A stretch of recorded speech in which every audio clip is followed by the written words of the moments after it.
اعوذ باللہ السمیع العلیم من الشیطان الرجیم من حمزہ ونفخہ ونفثہ بسم اللہ الرحمن الرحیم ان اللہ وملائکتہ یصلون علی النبی یا ایھا الذین آمنوا صلوا علیہ وسلموا تسلیما بسم اللہ الرحمن الرحیم السلام علیکم ورحمۃ اللہ وبرکاتہ ایھا المؤمنون۔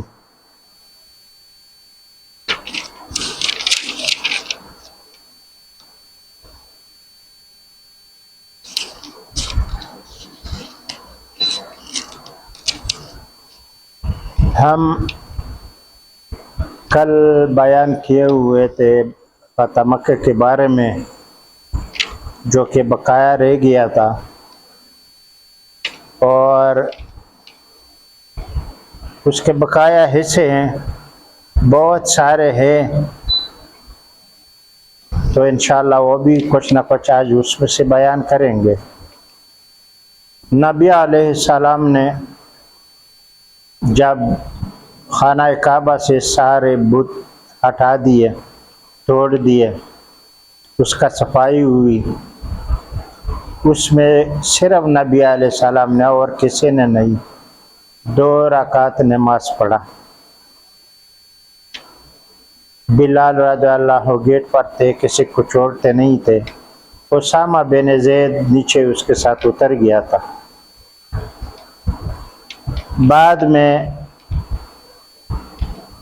اس کے صفائی اور نماز پڑھنے کے بعد نبی علیہ السلام نے 7 پھیرے طواف کے چکر کے پورے کیے، اصحاب کرام نے بھی پورے کیے، اور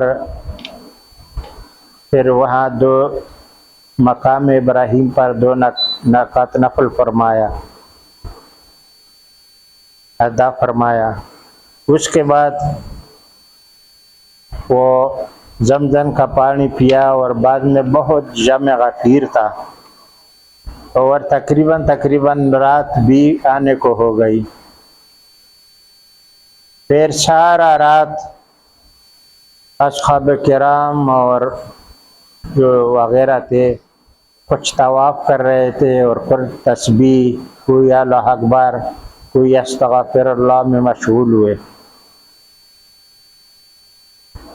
صبح کے ٹائم میں دوسرے دن نبی علیہ السلام نے حرم میں مکہ میں صفا پہاڑی پر لوگوں کو جمع کرنے کا حکم دیا۔ سارے قریش جتنے جمع ہو گئے، جوک در جوک آئے، تو عورتیں بھی آئے، ٹولیاں جتنے قریش کے عورتیں تھے، جوان لڑکیاں اور مائیں وغیرہ اور بڑھیاں، وہ بھی ایک طرف آ کے بیٹھ گئے۔ نبی علیہ السلام نے قریش سے فرمایا کہ جو آپ لوگ ہمیں اذیتیں دیتے تھے، ہمیں برا بھلا کہتے تھے، بتاؤ ہم اب آپ کے ساتھ کیا کریں؟ جواب دے دو۔ وہ کیا جواب دے دیتے؟ وہ تو تسلیم ہو گئے تھے۔ انہوں نے بولا کہ ہم نے جو کیے ان پر ہم نادم ہے اور معافی چاہتے ہیں، باقی رہا آپ کیا کرنے کا ہے تو اب ہمارے ساتھ اپنے ایک سکا بھائی کا، مہربان بھائی کا طریقہ کار کیجیے۔ تو نبی علیہ السلام مسکرایا، اور انہوں نے کہا جب آپ نے ہمیں بھائی سمجھا، بھی کل تک پرسوں تک یا سال پہلے تو بڑی دشمن تھی، ہمارے ہزار کے پیچھے در پہ تھے، تو ہم نے سب کو معاف کر دیا اور آزاد بھی کر دیا۔ کوئی غلام نہیں ہوگا، اور سب کے جو خطائیں معاف کیے میں نے، اور آج کے بعد آپ لوگ آزاد ہو۔ ہاں، اسلام کے دائرے میں رہو گے، شریعت کے پابند رہو گے۔ انہوں نے بالکل یہ تسلیم کیا اور بڑے خوش ہو گئے، کیونکہ انہوں نے کچھ اچھا مال تو کیے نہیں تھے جو کہ وہ اپنے سامنے رکھتے اور معافی طلب کرتے، مگر پھر بھی امام الانبیاء، امام عاشر نے، و امام شفاعت نے، سردار دو جہان نے ان کو بالکل معاف کر دیا۔ یہی کرم ہوتی ہے، رحم ہوتی ہے، اور رحمہ کا نام ہے، صلہ رحمی کا نام ہے یہ۔ اس کے بعد سب مردوں سے، جتنے قریش تھے سب سے بیعت لیا گیا،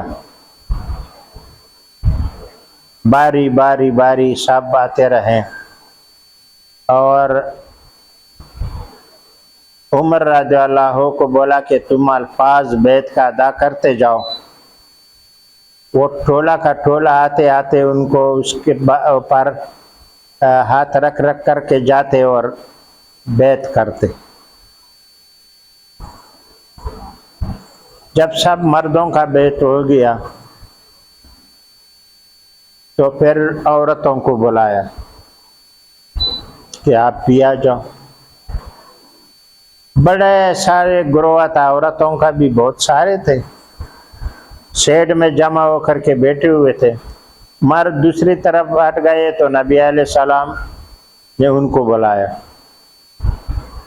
ان کو بات کرنے کو کہا کہ تمہارا کیا کوئی بات ہے؟ تو ان میں سے کسی کا منہ نہیں کھولا، شرم سے یا گھبراہٹ سے یا ڈر سے۔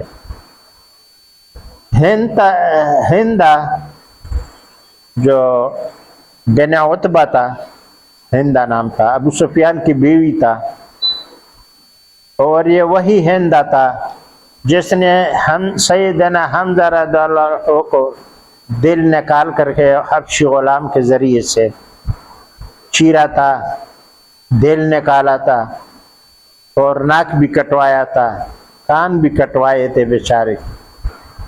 اصل یہ گناہگار تھے،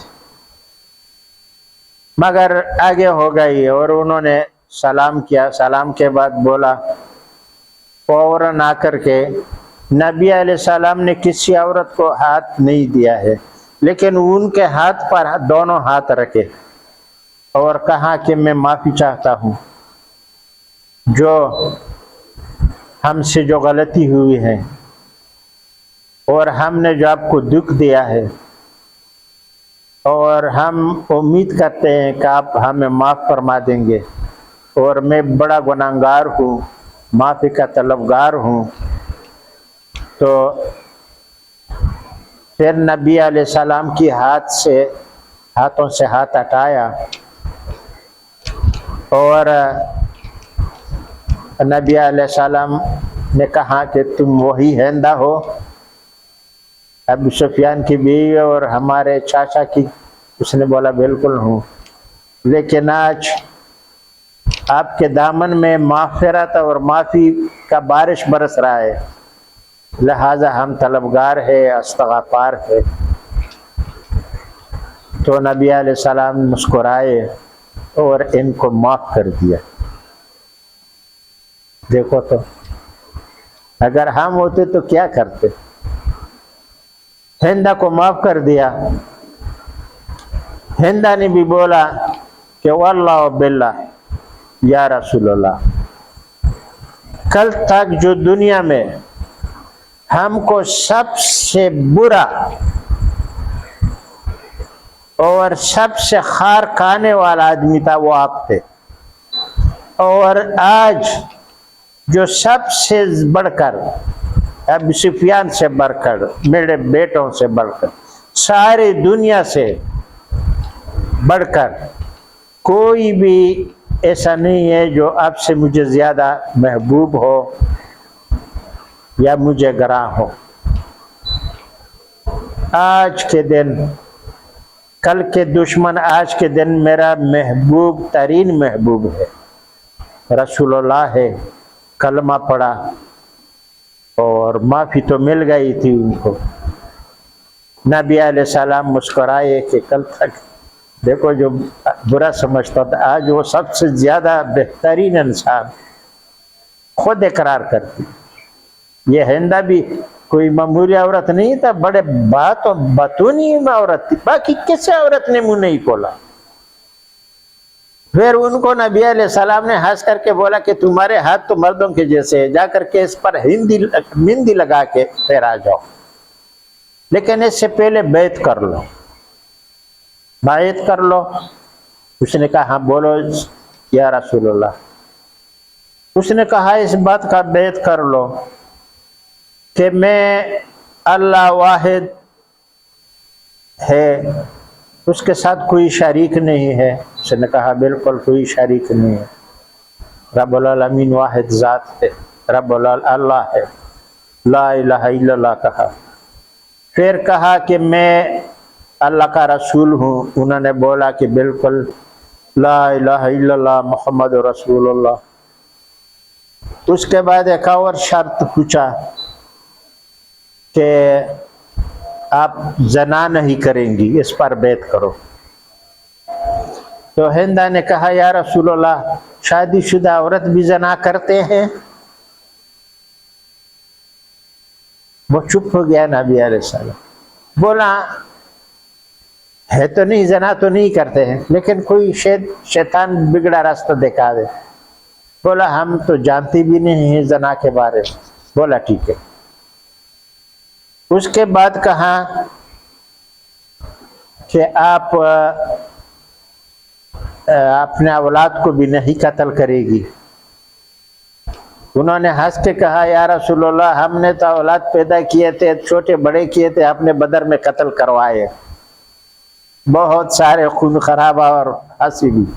تو بے تحاشا حضرت عمر رضی اللہ عنہ ہنسا، اور زور زور سے ہنسا، اور سب ہنس گئے، نبی علیہ السلام بھی مسکرائے۔ تو کہا کہ ہند اب جانے دو یہ۔ بولا بالکل ٹھیک ہے یا رسول اللہ۔ کہا کہ پھر چوری نہیں کرے گی، اس بات پھر یہ بیت میں یہ بھی تھا۔ اس نے بولا میرا شوہر ابو سفیان ادھر کھڑا بھی تھا، یہ بڑا کنجوس آدمی ہے، مجھے بچوں کو کھانے کے لیے نہیں دیتا ہے کچھ، میں اس کے مال سے چوری کرتا ہوں۔ حالانکہ شریعت میں خاوند کے گھر سے بھی چوری کرنا عورت کے لیے ممنوع ہے، تو میں اس لیے چوری، وہ بڑا کنجوس ہے، یہ مجھے دیتا نہیں ہے، میں بس اس سے کہیں کہیں چوری کرتا ہوں۔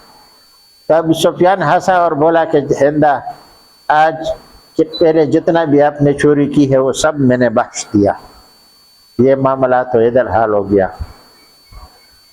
بہرحال بہت خوش اسلوبی سے ہندہ کا بیت نبی علیہ السلام نے لیا، اور بعد میں بولا کہ جا کر کے آپ امن میں ہو، مہندی لگا کر کے آ کے عورتوں میں بیٹھ جاؤ۔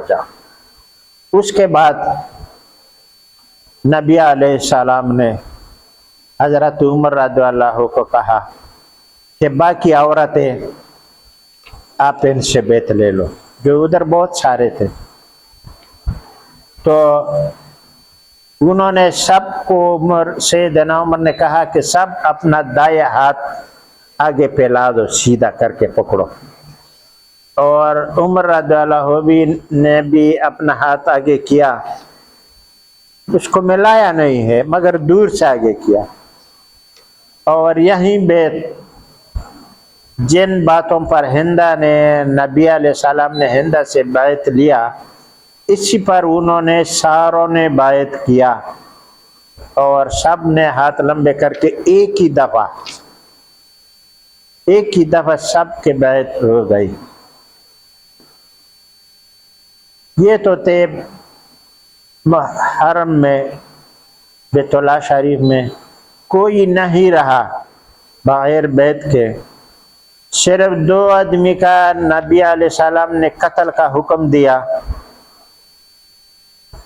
کہ ان کو قتل کیا جائے۔ وہ 2 بندے قتل ہو گئے۔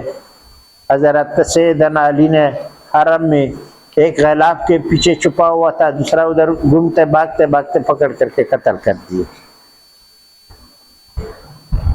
اور اکرمہ بن ابی جہل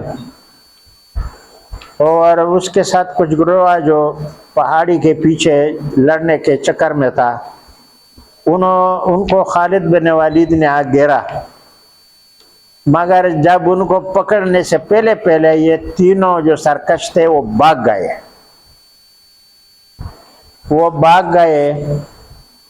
یہ تقریباً اس وقت تک 13 آدمی جمع ہو گئے تھے، اور وہ 3 تو بھاگ گئے جو ان کے بڑے تھے، لیکن باقی جو 10 کا 10 خالد بن ولید نے سیر اتار دیا، قتل کر دیا اور آپس آ گئے، کیونکہ انہوں نے ہتھیار اٹھائے بلکہ لڑنے کے لیے تیار ہوا۔ اب اکرمہ بن ابی جہل بھاگ گئے اور ساتھ میں دوسرے بھی بھاگتے بھاگتے حبشہ جانے کے لیے جدہ بھاگ گئے۔ مکے سے جدہ تقریباً 85 کلومیٹر ہے۔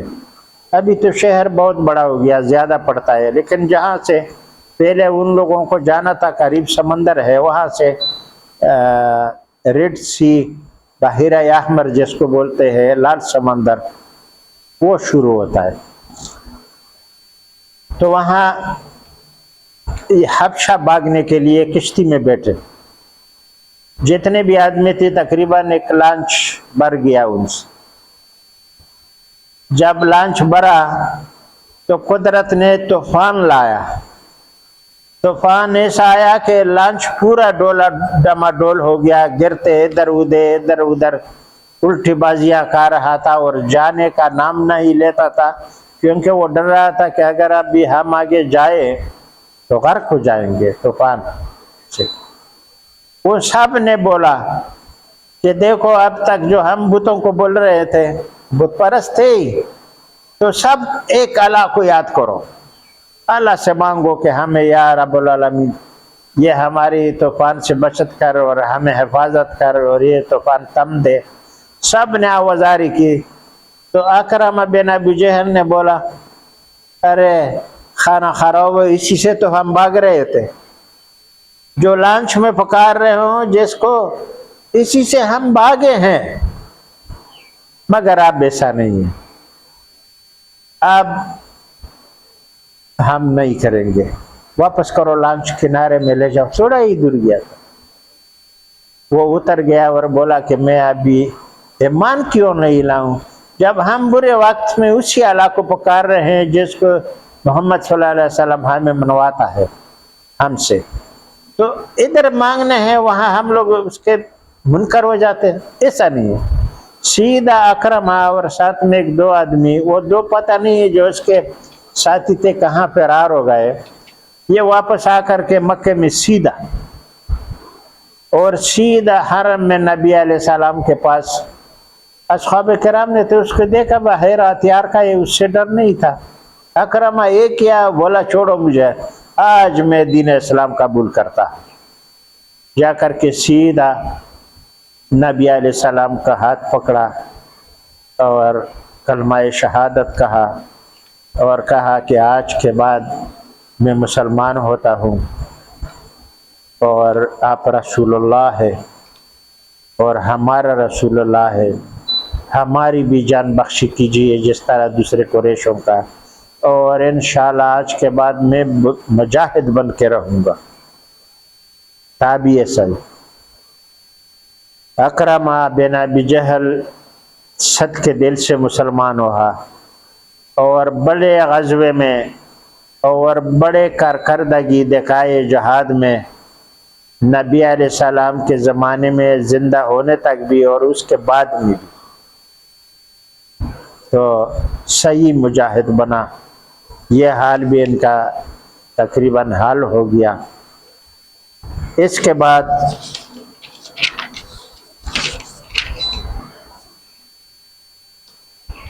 فتح مکہ کے بعد جب سب کچھ ٹھیک ٹھاک ہو گئے تو بنی جزیمہ بن کنانہ کی طرف خالد بن ولید کو مہم پر روانہ کر دیا۔ یہ مکے سے باہر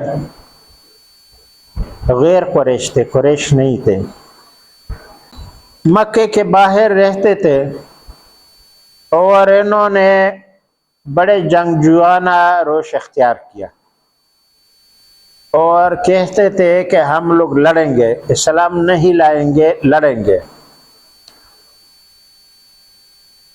نبی علیہ السلام نے خالد بن ولید کو کمان میں ایک لشکر تشکیل دیا اور کہا کہ جاؤ ان سے لڑو نہیں بلکہ دعوت دے دو، ان کو دعوت دے دو، ہتھیار ڈالنے کا کہو، اور صلح کرنے کی کوشش کرو، اور اگر وہ جنگ پر اتر آئے تو پھر مجبوراً جنگ کرنا پڑے گا۔ تو خالد بن ولید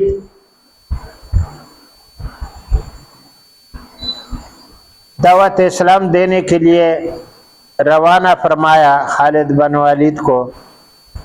ساتھ دوسرے قبائل عرب سلیم بن منصور اور مدلج بن مرہ کے کچھ لوگ بھی تھے جو مسلمان ہو چکے تھے۔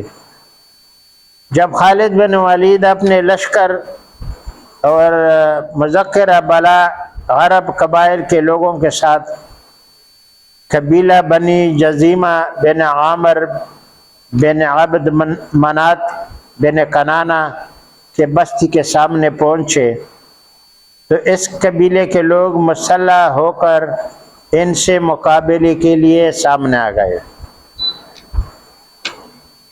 خالد بن ولید نے یہ دیکھ کر ان لوگوں سے کہا کہ تم لوگ اپنے ہتھیار رکھ دو، کیونکہ ہم تم سے لڑنے نہیں بلکہ تمہیں دعوت اسلام دینے آئے ہیں، اس لیے تمہیں چاہیے کہ تم مسلمان ہو جاؤ۔ ہم تم سے لڑنے نہیں آئے، مسلمان ہو جاؤ، نہیں تو کم بختی آپ۔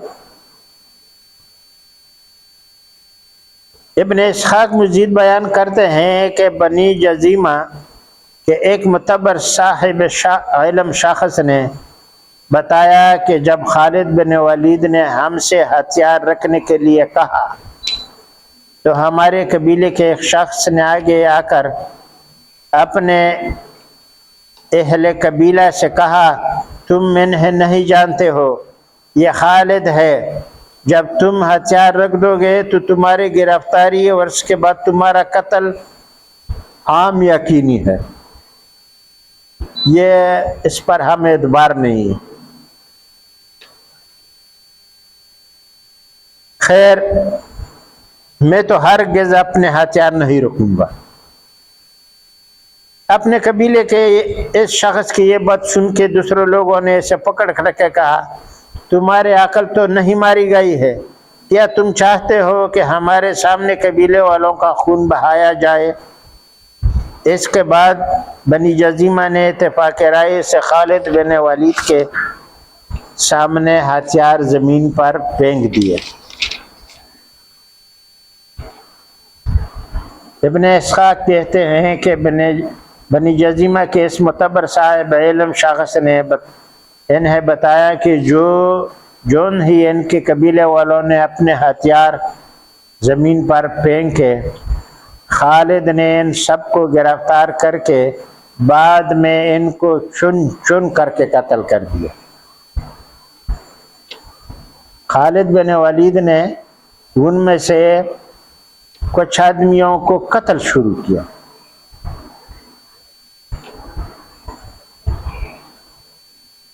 جب نبی صلی اللہ علیہ وسلم کے سامنے ابن اسحاق کہتے ہیں کہ جب اس سانحے کا خبر نبی علیہ السلام کو ہوئی تو اپنے آسمان کی طرف دونوں ہاتھ اٹھا کر فرمایا، یا اللہ میں تجھ سے التجا کرتا ہوں کہ جو کچھ خالد نے کیا مجھے اس سے بری ذمہ رکھنا۔ کہ جب کسی اور شخص نے اس سانحے کی خبر پہنچائی تو اپنے اللہ تعالیٰ سے آسمان کی طرف ہاتھ اٹھا کر وہی التجائے باتیں بار بار کہیں جس کا ذکر سورہ بلا میں گزر چکا ہے۔ پھر جب آپ کو کچھ اور لوگوں نے کے ذریعہ اطلاع ملی تو جیسا کہ متعدد روایات سے ظاہر ہوتا ہے اپنے اللہ تعالیٰ سے وہی التجا کی، اس طرح 2 بار کیے اور بھی فرمایا۔ افسوس خالد نے زمانہ جاہلیت کے باتیں ابھی تک ترک نہیں کیے۔ خالد بن ولید کی بنی جزیمہ سے مراجعات سے قبل جو کچھ لوگ وہاں سے مکے واپس آ گئے تھے، نبی علیہ السلام نے جب ان میں سے دریافت فرمایا خالد مذکورہ کے بالا اقدامات سے روکنے کی کسی نے کوشش کی تھی یا نہیں، تو عمر نے عرض کیا اسی کوشش صرف 2 آدمیوں نے کی تھی، جس میں میرا ایک بیٹا عبداللہ بن عمر اور دوسرا ابی حذیفہ کا غلام سالم۔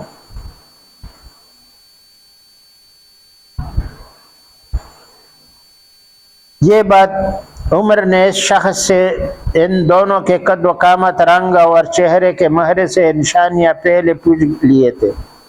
اس کے بعد جب خالد بن ولید مکے واپس آئے تو کہیں عبد الرحمن بن عوف نے ان سے کہہ دیا کہ تم میں اسلام نے بھی بنی جزیمہ کے بارے میں زمانہ جاہلیت کی روش اختیار کی۔ معلوم ہوتا ہے کہ تمہیں یہ روش اپنے بزرگوں سے وارثیت میں ملی۔ یہ قصہ یوں تھا کہ ایک ان میں سے بنی جزیمہ میں سے ایک مالدار شخص جو عبد الرحمن بن عوف بھاگ کر کے اس کے خیمے میں پناہ لے لی۔ جب پناہ حاصل کر لیتا ہے تو اس کو آدمی نہیں چھیڑتا ہے۔ خالد بن ولید نے اس کے پیچھے بندے دوڑائے کہ ان کو پکڑ کر کے لاؤ۔ عبد الرحمن بن عوف غصے ہو گئے، ایسا کیسے ہو سکتا ہے؟ بہرحال خالد بن ولید اس کے جو کمانڈر تھے اس کے نیچے وہ بڑے ماننے والے تھے، انہوں نے جٹ پکڑ کر کے ان سے کھینچا اور ان کو خالد بن ولید نے قتل کر دیا۔ عجیب بات ہو رہی ہے۔ اس پر ان کے دونوں کی بڑی نوک جھوک ہوئی۔ انہوں نے کہا کہ میں سپا سالار ہوں، میرے حکم کے بغیر آپ نے ان کو پناہ کیسی دی؟ انہوں نے کہا کہ میں نے ان کو پناہ دی، تم نے کیوں ان کو قتل کیا؟ یہ تو میرے پناہ میں آیا تھا۔ یہ بات تم نے اس لیے کی ہے کیونکہ اس زمانے میں بھی اپنے باپ کے قتل کو قتل کیا تھا، لیکن تمہیں اس زمانے کے روش یقیناً اپنے چاچا فاقہ بن مغیرہ سے وارثیت میں ملی ہے۔ اس ٹائم میں بنی جزیمہ نے عبد الرحمن بن عوف کا والد کو بھی قتل کیا تھا اور خالد بن ولید کا چچا فاقہ بن مغیرہ وہ بھی قتل کیا گیا تھا۔ تو عبد الرحمن بن عوف نے تو اپنے والد کا بدلہ لے لیا تھا اور خالد بن ولید کا یہ چچا کا بدلہ باقی تھا۔ تو عبد الرحمن بن عوف نے کہا کہ دیکھو مسلمان ہونے کے بعد بھی آپ نے وہ جہالت آپ نے نہیں چھوڑی، اس کے بدلے میں ان کو تم نے قتل کیا۔ وہ سیدھا آ کر کے نبی علیہ السلام کو اس نے شکایت کی کہ اس نے ایسا ایسا کیا میرے ساتھ اور میرا بےزتی بھی کیا۔ نبی علیہ السلام نے خالد بن ولید کو بلایا، بولا کہ تم نے ایسا کیوں کیا ہے؟ واللہ تم جتنے بھی خدمت کرو اے خالد، عبد الرحمن کے عہدے تک ثواب تک نہیں پہنچ سکتے، کیونکہ یہ بدری ہے، مہاجر ہے، مکہ سے پہلے ہجرت کی ہوئی ہے، ان کو مرتبے تک اب کیسے پہنچ سکتا ہے؟ اب نے میرے ایک بہترین اصحابی کی بےزتی کی اور اس کو برا بالا کہا۔ خالد نے کہا کہ یا رسول اللہ، میں جہاں پر گیا ان لوگوں کو میں نے دعوت دی تو دعوت قبول کرنے سے انکار کر دیا اور یہ بولا کہ ہم صحابی ہو گئے، تو میں تو صحابی کا مطلب نہیں سمجھتا۔ آپ نے مجھے بولا تھا کہ اگر ایمان نہیں لائے، لا الہ الا اللہ نہ کہے تو قتل کر دو، یہ آپ کا کہنا ہے کہ نہیں ہے؟ نبی علیہ السلام دیکھتے رہ گئے کہ ہاں میں نے تو بولا تھا، بس میں نے قتل کر دیا۔ بڑے سارے سیر اتارے، انہوں نے صحابی کہہ رہے تھے، لا الہ الا اللہ کہنا ہی رہے تھے۔ حالانکہ بعد میں بعض علماء کہتے ہیں کہ خالد نے جو ایسا کیا وہ انجانے میں کیا، کیونکہ خالد صحابی کے معنی نہیں جانتے تھے اور ان لوگوں کو لا الہ الا اللہ کہنے کے معنی نہیں جانتے تھے۔ شاید ایسا ہو یا نہیں ہو۔ عبد الرحمن بن عوف نے کہا کہ اس نے اپنے چاچا کے قتل کی سازش میں قتل کی، لیکن انہوں نے کہا کہ یا رسول اللہ، آپ نے ہمیں کہا تھا کہ جو لا الہ الا اللہ کہے چھوڑ دو، اسلامی دعوت دو، سو میں نے اسلامی دعوت دے دی، انہوں نے کچھ اور کہنا شروع کیا، اس لیے میں نے انہیں قتل کیا، آپ نے ہی تو ہمیں کہا تھا۔ نبی علیہ السلام خاموش ہو گئے، لیکن اتنا بات چیت ہونے کے بعد خالد بن ولید کو دیکھو اپنے معزول نہیں کیا، اتنا کچھ غلطیاں کر کے بندوں کو مارا، لیکن وہ بھی اپنے سپاہ سالاری سے اور کمانڈنگ سے اس کو معزول نہیں کیا۔ یہ تھی حقیقت، کیونکہ خالد نے تو بعد میں وہ کارنامے کیے نبی علیہ السلام کے زمانے میں اور اس کے بعد کے زمانے میں کہ لوگ اگر ان کا تاریخ پڑھے تو دنگ رہ جائے۔ کفار اور مجوسین تو اس کا تاریخ دبائے ہوئے ہیں، ہم مسلمانوں نے بھی دبایا ہے تاریخ اس کے جو کارنامے۔ تو بعد میں لیکن خالد بن ولید نے جب نبی علیہ السلام نے بولا کہ آپ ان کے ثواب کو پہنچ نہیں سکتے ہیں، یہ میرا بدری صحابی ہے اور آپ نے اچھا نہیں کیا،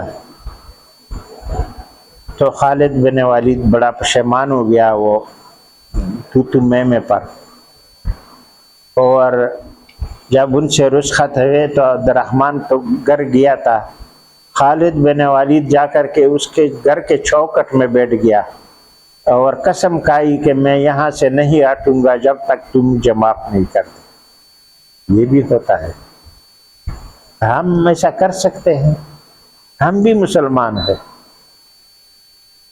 انہوں نے کہا کہ جاؤ خالد، یہ وہ غصے میں تھا، انہوں نے کہا کہ سوال نہیں پیدا ہوتا، مجھے بہت ملامت ہے آپ کا گستاخی کرنے پر۔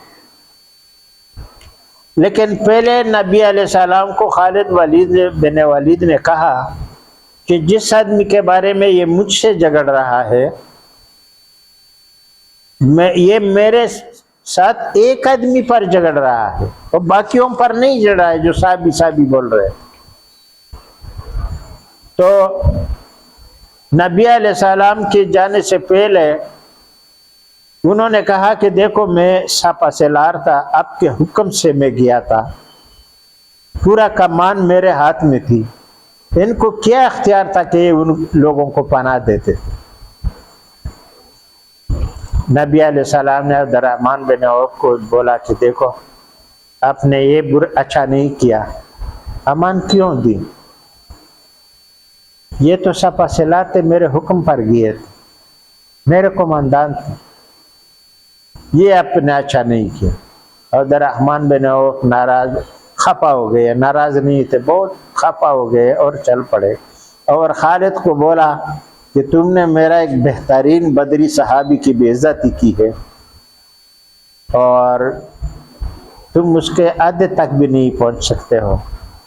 تب جا کر کے وہ اس کے دروازے پر بیٹھ گیا، اور جب تک صلح نامہ نہیں ہوا تھا خالد بن ولید وہاں سے نہیں چلے۔